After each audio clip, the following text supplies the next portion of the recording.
Important and interesting thing is कि आपके पास सबसे जो शॉर्ट हाफ लाइफ होती है that is of protein C, then protein S and then 7 clotting factor. ठीक है, ये इनकी सबसे शॉर्ट हाफ लाइफ होती हैं।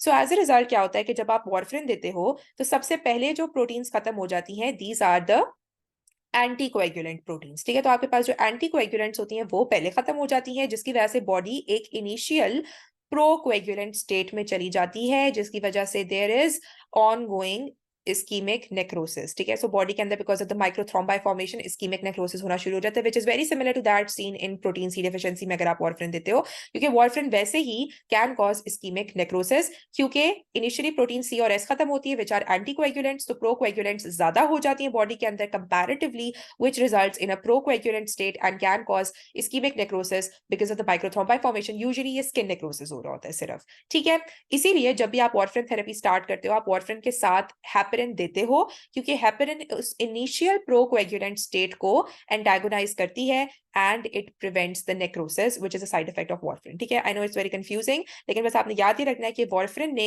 इन सारी प्रोटीन्स की सिंथेसिस को इनहिबिट कराना होता है bye acting on this enzyme epoxide reductase. ये एक्चुअली विटामिन के को उसकी एक्टिव फॉर्म में कन्वर्ट नहीं होने दे रही होती, जिसकी वजह से ये सारी प्रोटीन्स इनएक्टिव हो जाती हैं। लेकिन क्योंकि सबसे शॉर्ट लाइफ सी और एस की है, तो सबसे पहले वो खत्म होती हैं, बाकी प्रोटीन्स लेट खत्म होती हैं। इनिशियल एंटी एंड प्रोकोएगुलेंट का बैलेंस खराब हो जाता है, बॉडी एक प्रोकोएगुलेंट हाइपरकोएगुलेबल स्टेट में चली जाती है and there can be microthrombi formation resulting in ischemic necrosis. ठीक है, अब वॉरफ्रिन ओरल लेते हैं। वॉरफ्रिन सबसे पहले, क्योंकि मैंने कहा कि प्रोटीन 7 के ऊपर एक्ट करती है, सबसे पहले प्रोटीन 7 खत्म होती है, तो इसलिए वॉरफ्रिन जो है वो आपके पास पीटी को ज्यादा अफेक्ट कर रही होती है एज कम्पेयर टू पीटीटी। तो जब भी आपने वॉरफ्रिन की मॉनिटरिंग करनी होती है दैट इज थ्रू पीटी। ठीक है, सो आपके इसके लिए याद रख लोगे कि ex president went to war, इससे आप याद रख सकते हो वॉरफ्रिन आपके पास एक्सट्रिंसिक पाथवे को ज्यादा अफेक्ट कर रही होती है and it is monitored through PT. Warfarin का एंटीडोट दो होते हैं। अगर वो आपसे कहते हैं इमीडिएटली आपने रिवर्सल करना है वॉरफ्रिन के इफेक्ट्स का, तो आप क्लॉटिंग फैक्टर्स दे देते हो which are contained in the fresh frozen plasma. ठीक है, तो इमीडिएटली आप एफएफपी से देते हो, that is fresh frozen plasma which contains all the clotting factors.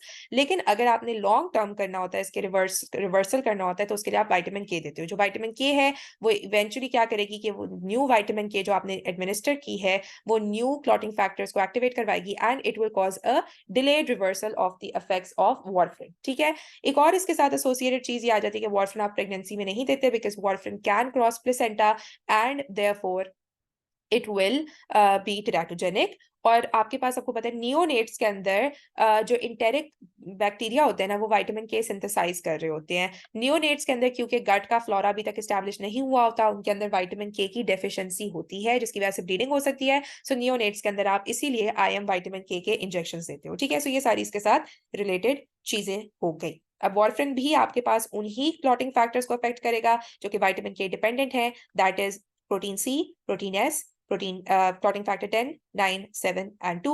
2 is thrombin। जो एंटी थ्रोम्बिन है ना, इसके थ्रू ऐड करती है heparin and the low molecular weight heparin. ठीक है, हेपेरिन जो है वो बेसिकली एंटी थ्रोम्बिन की एक्टिविटी को एनहांस करती है। जब ये एंटी थ्रोम्बिन की एक्टिविटी को एनहांस करेगी, इसका मतलब ये कि फैक्टर 10 और फैक्टर 2 के एक्शन को इनहिबिट ज्यादा करा सकती है। So this is how heparin acts. Heparin आप कैसे देते हो? आईवी या सबक्यूटेनियस देते हो। Heparin can be given in pregnancy because it is too large to cross the placenta, so therefore it is not teratogenic. Now heparin हमारे पास acute anticoagulation के लिए यूज हो रही होती है। फॉर एग्जांपल आप इसको एसीएस प्रोटोकॉल में यूज करते हो। फॉर एग्जांपल पेशेंट को इमीडिएटली स्ट्रोक हुआ है, पल्मोनरी एम्बोलिज्म हो रहा है, डीवीटी है, एक्यूटली आपने किसी भी कंडीशन की अगर एंटीकोएगुलेशन करनी है तो उसमें आप हेपेरिन यूज करते हो। वेयर एज वॉरफ्रिन को आप मेनली यूज कर रहे हो तो for the chronic prophylaxis. Heparin का इमीडिएट एक्शन होता है एंड वॉरफ्रिन का थोड़ा डिलेड एक्शन होता है। सो therefore it is used in chronic prophylaxis and it is used for acute anticoagulation. ठीक है, हेपरिन को आप कैसे उसका रिवर्सल कर सकते हो? हेपरिन टॉक्सिसिटी के लिए एंटीडोट होता है protamine sulphate. Protamine sulphate is a positively charge protein, वो इस नेगेटिवली चार्ज हेपरिन को बाइंड कर लेती है and therefore it reduces it's action. अब लो मॉलिक्यूलर वेट हेपरिन्स को आप यूज कर सकते हो अगर हेपरिन के साथ एक कॉमनली एसोसिएटेड साइड इफेक्ट होता है हिट। ठीक है, it is known as heparin induced thrombocytopenia. Heparin basically thrombocytopenia करवा देती है। So if there is because of the antibody formation. ठीक है, सो अगर हेपरिन इंड्यूस्ड थ्रोम्बोसाइटोपिनिया होता है तो आप low molecular weight heparin use कर सकते हो। लो मॉलिक्यूलर वेट हेपरिन या अगर आप हेपरिन लाइक मॉलिक्यूल फोंडापैरेनिक्स यूज करते हो, उसका ज्यादा इफेक्ट होता है। उसका फायदा बेसिकली क्या होता है लो मॉलिक्यूलर वेट हेपरिन का, कि इसमें आपको इतनी ज्यादा मॉनिटरिंग नहीं करनी पड़ती है। Because these are oral. Oral जो है वो आपके पास उनके साथ ज्यादा मॉनिटरिंग यूजली नहीं करनी पड़ रही होती है। लेकिन इसका साइड इफेक्ट क्या है कि इसमें रिवर्सल आप इतनी जल्दी नहीं कर सकते बिकॉज इसके लिए कोई एज सच एंटीडोट अवेलेबल नहीं है। सो इसलिए इसका रिवर्सल इतनी जल्दी पॉसिबल नहीं है। अब हेपरिन को अगर आप देखो तो मेनली ये फैक्टर 10 और फैक्टर 2 के ऊपर एक्ट कर रही है। सो हेपरिन की मॉनिटरिंग आप करते हो थ्रू पीटीटी। ठीक है, सो हेपरिन की monitoring is done through PTT क्योंकि ये मेनली जो है वो एक्ट कर रही है on factor 10 and factor 2, but it also acts on these factors. ठीक है, फैक्टर 11, फैक्टर 9 और फैक्टर 10 के ऊपर, फैक्टर 12 के ऊपर भी ये एक्ट कर रही होती है। सो मेनली ये इंट्रिंसिक पाथवे के ऊपर एक्ट कर रही होती है। सो देयरफॉर हेपरिन की मॉनिटरिंग आपने करनी होती है थ्रू पीटीटी। ठीक है, तो वॉरफरिन की मॉनिटरिंग हमने पढ़ लिया था, ex president goes to war, so ये पीटी से हो रही होती है और एक्सट्रिंसिक पाथवे को ज्यादा अफेक्ट कर रही होती है। हेपरिन मेनली इंट्रिंसिक पाथवे को ज्यादा जो है कर रही होती है अफेक्ट, एंड इसकी मॉनिटरिंग हम जो है वो पीटीटी के थ्रू कर रहे होते हैं।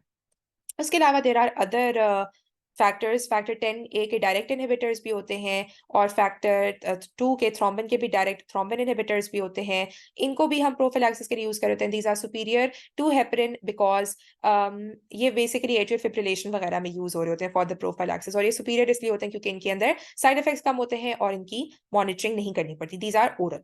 ठीक है, now another thing to remember is this. ठीक है, प्लाज्मिनोजन ये बेसिकली हमारे पास कहला रहा होता है फिब्रिनोलिटिक पाथवे। ये फिब्रिनोलिटिक पाथवे यहाँ तक हम जो कुछ डिस्कस किया था अब तक, starting from primary haemostasis, secondary haemostasis, वो सब कुछ प्लेटलेट क्लॉट फॉर्मेशन को बेसिकली डिस्कस करने के लिए था। फिब्रिनोलिटिक पाथवे इसको रिवर्स करने के लिए। ऑब्वियसली बॉडी के अंदर हर चीज बैलेंस्ड होती है, तो अगर क्लॉट फॉर्मेशन हो रही है, तो अगर एक्सेसिव क्लॉट फॉर्मेशन होगी, उसको बैलेंस आउट करने के लिए we do have a fibrinolytic system, जिसमें क्या होता है कि जो टिश्यू प्लाज्मिनोजन एक्टिवेटर है which is also secreted from the endothelial cells, ये प्लाज्मिनोजन को कन्वर्ट करवाता है इनटू प्लाज्मिन। प्लाज्मिन देन हमारे पास फिब्रिन को ब्रेक डाउन करवा देती है। ये जो फिब्रिन क्लॉट बना होता है उसके अंदर ये फिब्रिन मोनोमर्स को ब्रेक करवा देती है, which results in the formation of the fibrin degradation products like D dimers. Now there are certain drugs जो कि हम यूज कर सकते हैं क्लॉट ब्रेक डाउन करने के लिए, जिनको हम थ्रोम्बोलिटिक एजेंट्स कहते हैं। These thrombolytic agents will be use in acute coronary syndrome, in angina, in DVT या फिर स्ट्रोक वगैरह में हम इनको यूज कर रहे होते हैं टू ब्रेक डाउन क्लॉट। बात वही आ जाती है कि अगर हम इनको with in 6 hours, with in 4 hours use करते हैं, जब तक ये क्रॉस लिंक्ड नहीं हुई फिब्रिन, तब आपके पास ये यूज हो सकते हैं। वंस फिब्रिन क्रॉस लिंक्ड हो चुकी है, फिब्रिन मोनोमर्स को आप ब्रेक डाउन नहीं कर सकते यूजिंग दीज एजेंट्स। ठीक है, तो जो थ्रोम्बोलिटिक एजेंट्स है उसमें हमारे पास एल्टीप्लेज होती है which is just a recombinant tissue plasminogen activator. इसके अलावा हमारे पास रेटिप्लेज है, स्ट्रेप्टोकाइनेज वगैरह है। ठीक है, और we can also use anti fibrinolytic agents जो कि हमारे पास इस क्लॉट ब्रेकडाउन प्रोसेस को रोक रही होती हैं। ऑब्वियसली एंटी फिब्रिनोलिटिक एजेंट्स हमारे पास यूज हो रही होती हैं when there is excessive bleeding. For example tranexamic acid को हम यूज कर रहे होते हैं if there is extensive nasal और if there is extensive uterine bleed. ठीक है, तो ये आपके पास another group of drugs and एक आ गई।